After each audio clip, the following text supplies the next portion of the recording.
picks up and goes.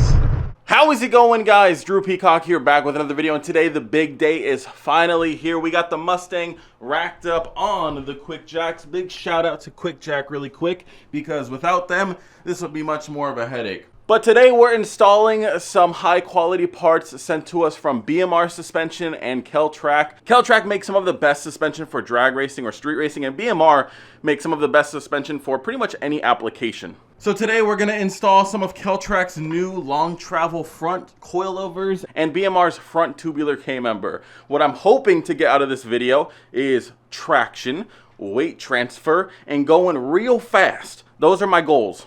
And I think with this combination of parts, we should be able to do it. Really quickly, let's go look at these beautiful parts. So here's what we got going on. These are Kel-Trac's long travel front shocks or coilovers for the S197 Mustang. These are new.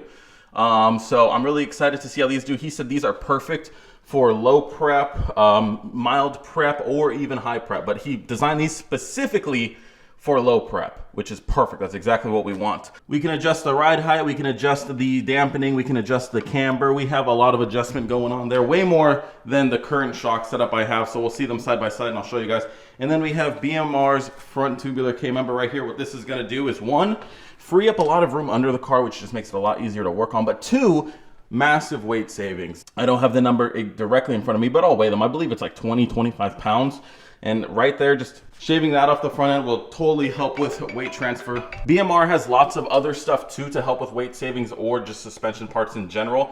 I like this combination. We can go forward and maybe get some tubular A-arms from BMR, which will also just help with weight savings, and the car probably will feel better as well. But for now, tubular K-member, front long travel shocks, and if on top of that, I pair it with relocating my battery, we're gonna save a lot of weight up front. We're gonna help a lot more with weight transfer, and I think we'll be hooking and booking, which means we'll eventually be able to turn it up. The goal isn't 900 horsepower, the goal is like 1200. So we need good parts, and these are good parts. So let's go toss these in. I don't know if we'll notice a difference, but I'll measure this gap right here and put it on screen, and with the other suspension, with the Kel-Trac, we'll see how large that gap is, if that changes at all. I highly doubt this suspension, just the way it is, was ever reaching this kind of extension. I really do think the Kel-Trac will. So let's start tearing this apart. I'm gonna switch to the POV cam, and let's get this Mustang dialed in. So the shocks are pretty easy, it looks like, to get out. 4 up here. I mean, I've done this a number of times.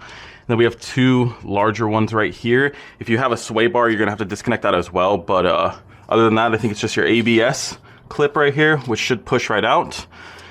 And make sure your brake line is disconnected, however you have it connected, and they'll come right out. So it's 6 bolts and a couple clips. 1 second.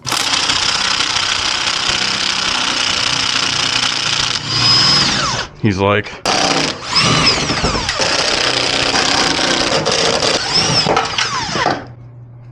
there's 1 shock.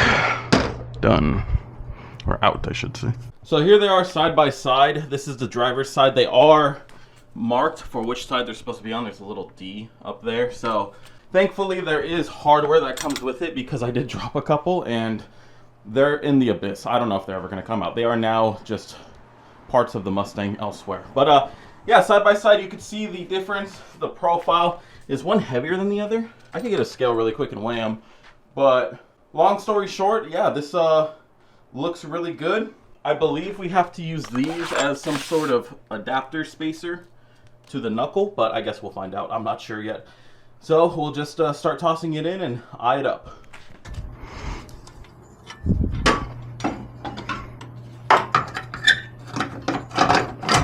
Oh, there we go. Cool, got that started. Ooh, I see. Okay, so I quickly looked online, and the little slot is supposed to go on the top. So it'll go like that. So now we're gonna use the super bulky hardware that they sent and just start tossing it in. So pretty much at the end, it should look something like that. Then we're just gonna use the factory hardware to attach the knuckle, and this shock is installed. We will definitely need an alignment after this though, 100%. All right, so here's one of them in, and that shit is hanging way lower. Like, it's actually insane how much I had to kind of pull down on the A-arm. Once we get the wheels back on, I took a measurement from the tire and we'll see if that changes anything. Anyways, let me finish up the other side and then we'll put the K-member in. All right, so I have both in and I used a level, the edge of it, to kind of set as even as an alignment as possible. We're gonna obviously go get alignment anyways, but at least if it's even, it won't pull super hard. So I just use this as a little gapping tool just to gap everything and just try to push everything in the same direction. So that's good to go. I'm gonna eye up the K-member and see what I need to do. I kind of want to do it without pulling the steering rack. I don't know if it's possible though. Online, they show themselves pulling it, but they also show it on a 2014, so a later S197. I want to see if I can get away with not pulling the steering rack because we have hard lines that go to it. I believe the 2014 doesn't. It looks like they just unplug it, so don't know what all that's about, but I'm gonna try to be lazy and not do that. So let me eye it up and I'll tell you guys my game plan. So if you guys look, this is what the underside of my car looks like. And here's the K-member, the factory one, big, bulky, heavy steel. Here's the steering rack, and I have hard lines over here. I have hard lines probably up here as well. So I'm gonna leave this in. It looks like I can loosen up this bolt right here and this bolt over here, and that will drop out. We gotta just remove this, which looks like it holds some sort of power steering lines. Don't want that to come down with the K-member. And then other than that, it's the A-arms. We won't have to take off the tie rods, thank God. It's just the A-arms and all of the little hardware that holds it in place.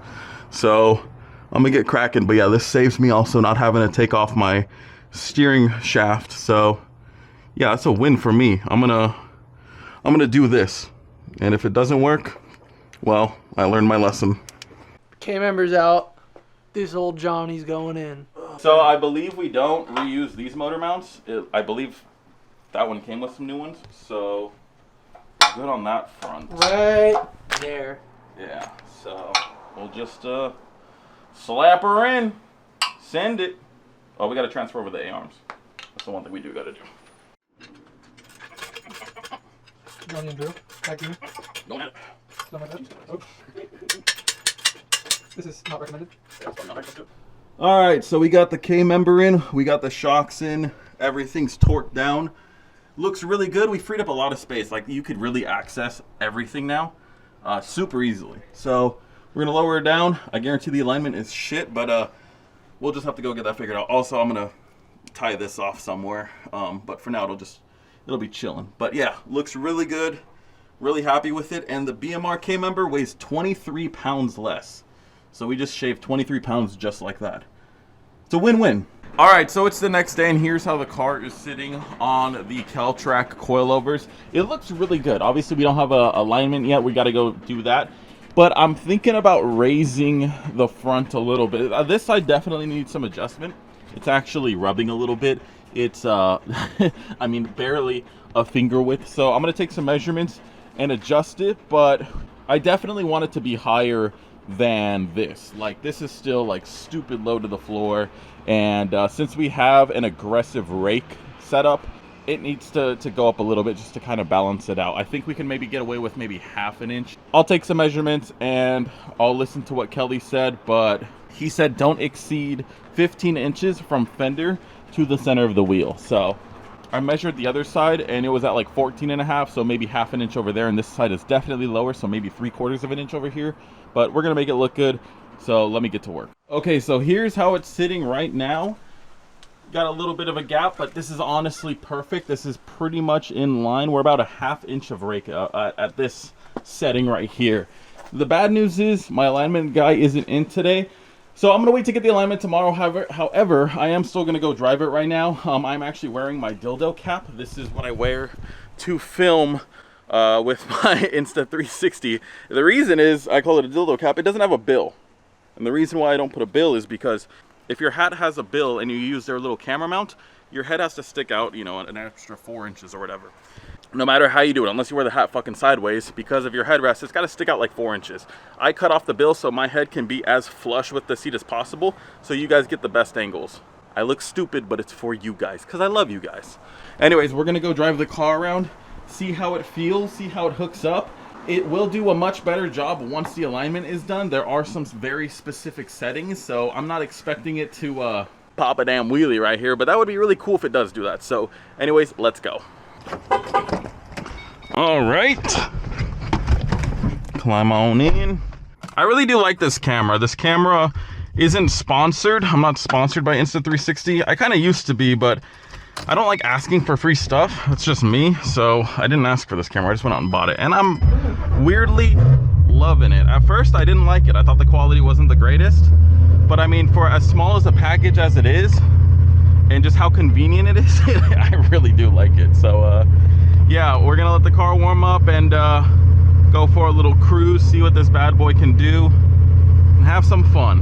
Most of all, gotta have some fun.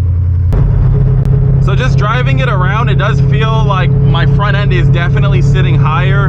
It's noticeable, which is, I mean, obviously I raised up the car. Definitely needs an alignment, definitely. So we're not gonna do any super high speed runs. I'm not gonna try to set my new 60 to 130 time.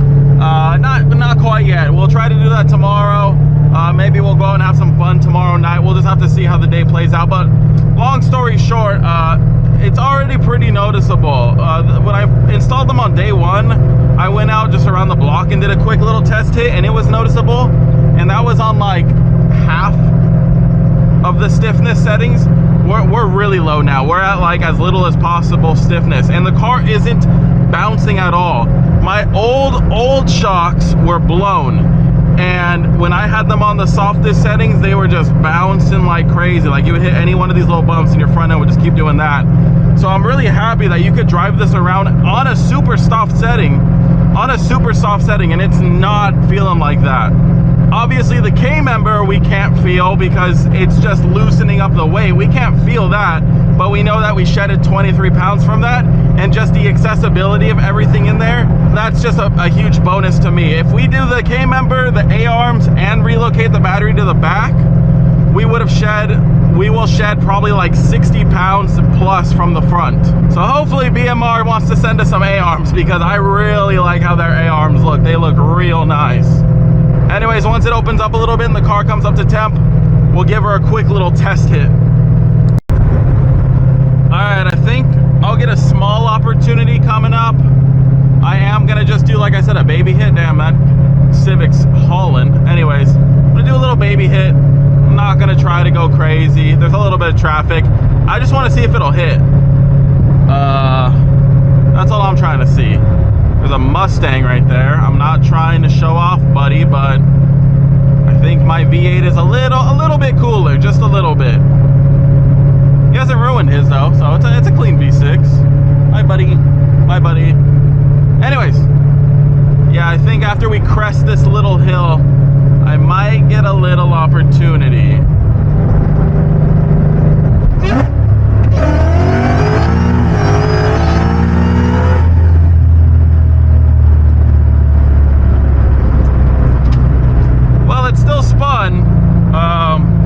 Way less though, but it did spin. I mean, you guys saw me. Now, like I said, we don't have the alignment, and there are some very crucial details in the alignment.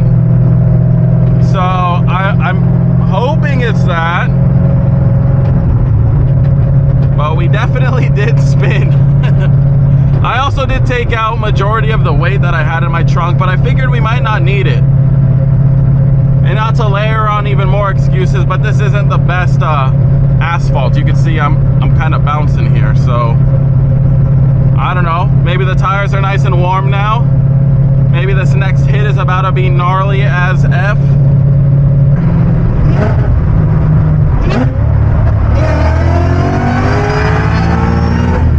Ooh!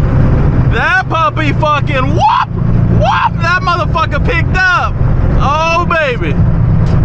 That shit. Okay, tires are warm now.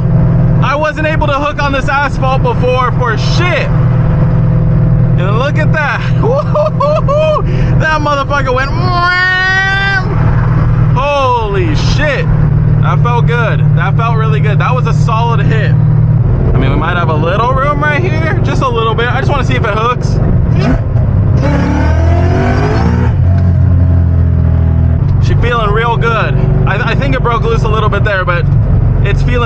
haven't checked my tire pressure.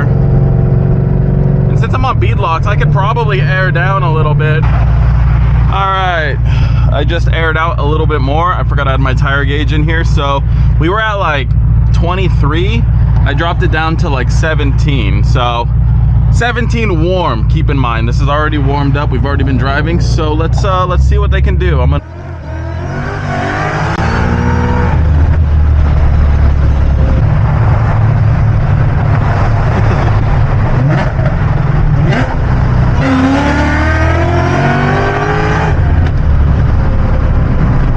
Oh, she's hooking. I mean, I did that because there's either a subscriber or a just somebody that likes the car, but she's hooking and booking now. She is just squatting. This asphalt I was never able to really hang on before, but now I can, which is pretty nice. That's funny. See you guys. What do they work for? I don't know, but shout out to them. Honestly, I think I could hook on cold tires if I threw one sandbag in the back. Like when I relocate the battery and I get an ice tank back there, that's gonna add weight, so I won't need to run the sandbags, but I'm kind of thinking ahead of trying to test and tune for what it's gonna be, not for like what it is right now. So but I think ultimately, I mean, which is gonna happen eventually anyways, in order to run the 1200 horsepower that I eventually want to run to the wheels, I need to re-gear the car again. So it wasn't the smartest idea going to 330, or not 335s, 410s. 410s is way too high for a 900 horsepower Mustang. That's like NA quarter mile time car gears, where I need like 355s or 331s. I might just opt for the 331s.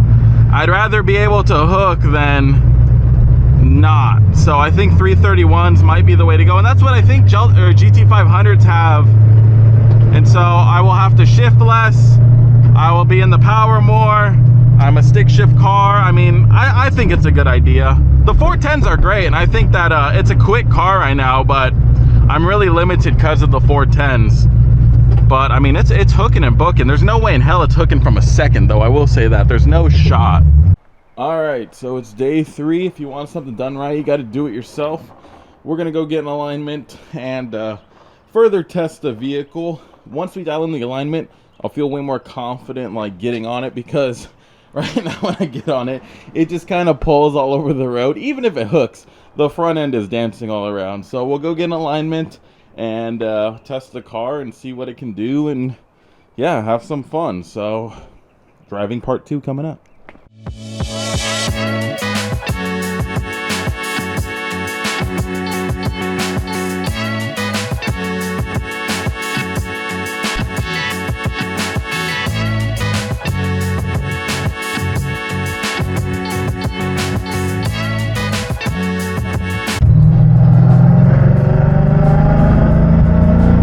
Well, second gear hook? Nope. No, it will not. Well, we got the alignment. The freeway was still a little crowded. Second gear still doesn't hook, but I'm probably just gonna re-gear the car, which would probably be the smartest thing to do anyways. Third gear hooks. Third gear feels good. I'm playing around with the stiffness settings because Keltrack says if your car hooks initially and then breaks loose, to go stiffer. And I'm on a pretty loose setting right now, so I'm guessing I gotta go a little stiffer. I'm gonna see if Eric wants to go cruise and test it really quick, but I probably gotta go a pinch stiffer. So I don't know. Well, we just gotta experiment with it. It's really hard to test and tune on the street because it's really unpredictable, inconsistent roads, you know, traction, stuff like that. So it might be one of those things where I gotta go late at night and find a spot and just hit after hit after hit, just try it. And that might be the best way to dial it in, but let's see what Eric thinks.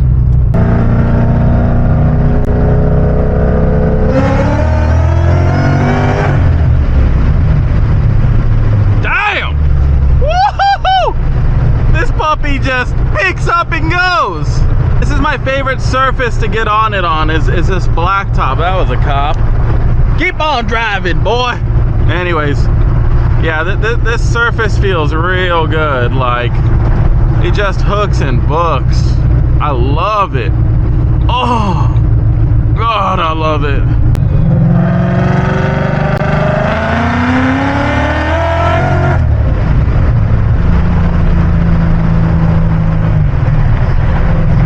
Oh, it feels so good to be able to put the power down consistently. It feels so good. So this is what I consider less than ideal pavement.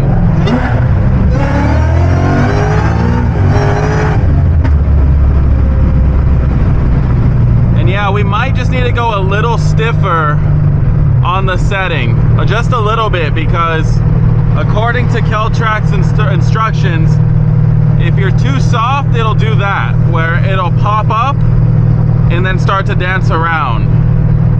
So maybe got to go a little stiffer.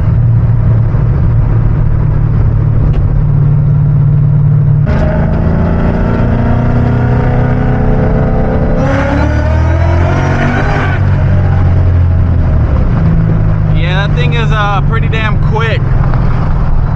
That thing is pretty damn quick.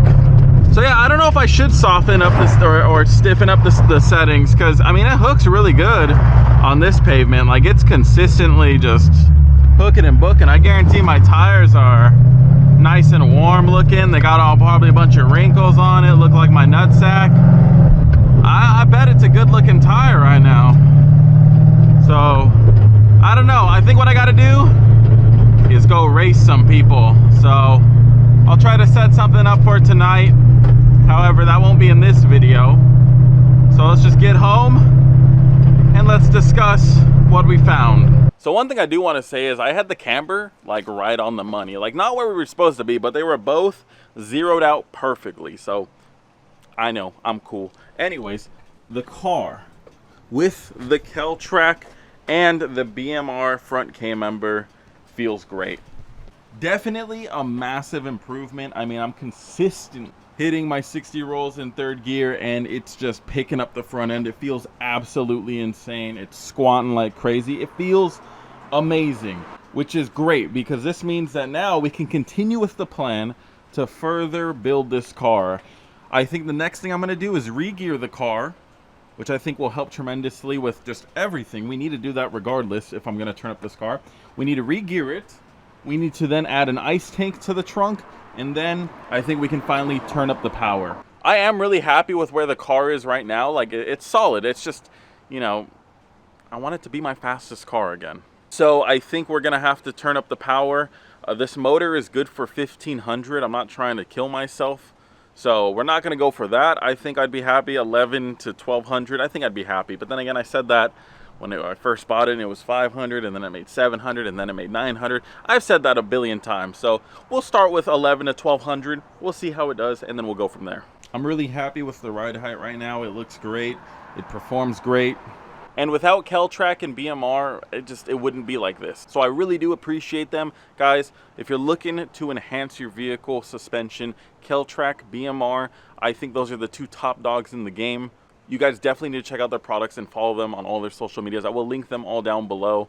It's crazy how just two simple things like that, and the car's already way more dialed in. We can probably get an accurate 60 to 130 now. So if I do go out and play around tonight, I will definitely do that. I'll bring my draggy, and I will try to get a solid number. And we can see just how much those two small things have cut the time on my 60 to 130. Spinning ain't winning, and you ain't winning if you're not running Keltrack or BMR. Thank you guys for watching. Thank you, Keltrack and BMR, for helping me out on this build. A lot more to come. Guys, subscribe, and until next video, peace.